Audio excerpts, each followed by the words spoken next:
বাংলাদেশ মানেই বেগম জিয়া। আসলে ওনার শূন্যতা আমরা কখনো পূরণ করতে পারবো না। ওনার মতো নেতৃত্ব আর কেউ দিতে পারবে না।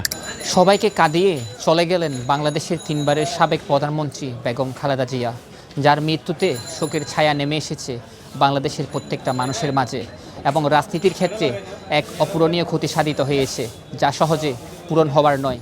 দর্শক, কালের কণ্ঠে নিয়মিত বিশেষ আয়োজন জনতার কণ্ঠে আজ আমরা তুলে ধরব এ নিয়ে কী ভাবছে পার্বত্য জেলা বান্দরবানের সাধারণ মানুষ।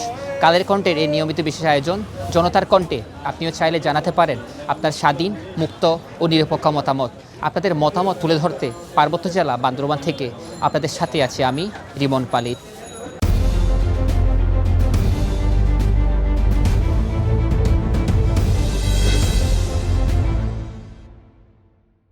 আমাদের এই পার্বত্য জেলায় ওনার যে উন্নয়ন, ওনার যে অবদান, ওনার জিয়া পরিবারের যে অবদান, এটা ভোলার মতো না।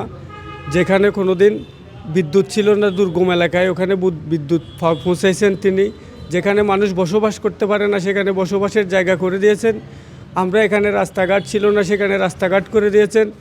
এই কারণে বলতে চাই, মানে আমরা এখানে যারা এখনও চলাফেরা করতেছি এরা জিয়া পরিবারকে কখনো বলতে পারবে না। আমরা আজকে যে একজন অভিভাবক হারিয়ে ফেলেছি, এরকম অভিভাবক আমাদের মাঝে আরও আসবে কি না জানি না। ওনাকে আপোষহীন বললেও হবে না, এটা কম বলা হবে। উনি কিন্তু অনেক দুর্যোগেই এই বাংলাদেশে আমাদের সাথে যেভাবে ছিলেন দুঃখে সুখে, আমরা ওনাদেরকে বলার মতো না। বেগম খালেদা জিয়া সাবেক 3 বারের প্রধানমন্ত্রী ছিলেন। ওনার মৃত্যুতে আমরা বান্দরবনবাসী গভীরভাবে শোকাহত এবং উনি যে বাংলাদেশের জন্য অনেক কিছু করেছেন এটা সবসময় আমাদের মাঝে থাকবেন অনুপ্রেরণা হয়ে। উনি সবসময় আমাদের মাঝে বেঁচে থাকবেন এবং মৃত্যুর মধ্য দিয়ে, আবারও বলছি, মৃত্যুর মধ্য দিয়ে মৃত্যুঞ্জয় সত্তা হিসেবে বেঁচে থাকবেন। বাংলাদেশ মানেই বেগম জিয়া, যাকে আমরা লালন করি এবং ধারণ করি, যার নেতৃত্বে বাংলাদেশ এগিয়ে গিয়েছিল, ভবিষ্যতে আরও এগিয়ে যাবে। আমাদের দেশ নেত্রী বেগম খালেদা জিয়া বিএনপির চেয়ারপারসন, সাবেক প্রধানমন্ত্রী, 3 বার প্রধানমন্ত্রী ছিলেন। ওনাকে হারিয়ে আমরা বান্দরবানবাসী খুবই শোকাহত। তার অবদান আসলে অতুলনীয়, বলার মতো নয়। তিনি যখন সরকার গঠিত ছিলেন তখন কালাঘাটা ব্রিজ তিনি করেছেন। বান্দরবানবাসী সেটা এখনও বলেন নাই। তার এই স্বৈরাচারের যে উনি যে করেছেন, যে ত্যাগ স্বীকার করেছেন, সেটা কখনোই দেশের মানুষ বলতে পারবে না। আসলে উনি একজন প্রধানমন্ত্রী ছিলেন না, উনি বাংলাদেশের একজন হৃদয়ের ছিলেন। উনি সবাই ওনাকে ভালোবাসেন। ওনার ত্যাগ কখনোই বলার মতো নয়। ওনার এই মৃত্যুতে আমরা গভীর শোকাহত। আসলে আমরা গভীরভাবে শোকাহত সাবেক 3 বারের প্রধানমন্ত্রী বেগম খালেদা জিয়ার মৃত্যুতে। আসলে ওনার শূন্যতা আমরা কখনো পূরণ করতে পারবো না। এই বাংলাদেশ বিনির্মাণে ওনার অনেক অবদান রয়েছে। আমরা গভীরভাবে শোক প্রকাশ করছি। আমি একজন স্যানিটারি মিস্ত্রি।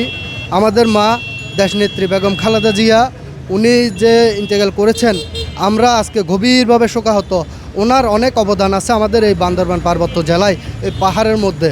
উনি যদি না থাকতো, আসলে ওনাকে নিয়ে কি বলবো, আমাদের বলার ভাষা নাই যে আমরা এতটাই শোক প্রকাশ করতেছি। আসলে খুব কষ্ট লাগতেছে, ইচ্ছে করতেছে নিজের জীবনটা নিজেই দিয়ে দিই। বান্দরবানবাসীর পক্ষ থেকে আজ বেগম খালেদা জিয়ার মৃত্যুতে আমরা গভীরভাবে শোক প্রকাশ করতেছি।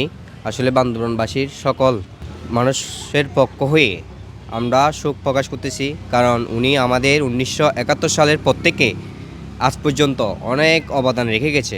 হয়তো আমরা তা বলে বোঝাতে পারবো না। যেমন ধরেন রাস্তাঘাট, কলেজ, বিশ্ববিদ্যালয়, যে কোনো কিছু বলেন, সব কিছুতে উনি আমাদের অনেক অবদান রেখে গেছেন। তাই আমরা গভীরভাবে ওনার মৃত্যুতে শোক প্রকাশ করতেছি। উনি মৃত্যু হলেও সারা জীবন আমাদের হৃদয়ের মাঝে বেঁচে থাকবেন। এই বান্দরবান জেলায় উনি ব্রিজ, তারপরে পাহাড়ঘাট, রাস্তা, রুট এগুলি উনি করেছেন। ওনার অবদান আমরা কোনো বলতে পারবো না। আমাদের অভিভাবক ছিলেন উনি। আমি একজন সাধারণ মানুষ, আমি ওনাকে খুব বেশি ভালোবাসি। উনি মারা গেছে, আল্লাহ ওনাকে বেহেশত নসিব করুক। আমি আশা করি ওনার মতন নেতৃত্ব আর কেউ দিতে পারবে না, ম্যাডাম খালেদা জিয়ার মতন। আল্লাহ ওনাকে বেহেশত নসিব করুক। উনি বিগত আমাদের জন্য, বাংলাদেশের 3 বারের জন্য যেটা প্রধানমন্ত্রী ছিল, উনি যেকে গড়িয়েছে খুব ভালো করছে। আমরা ওনার জন্য সবাই দোয়া করব।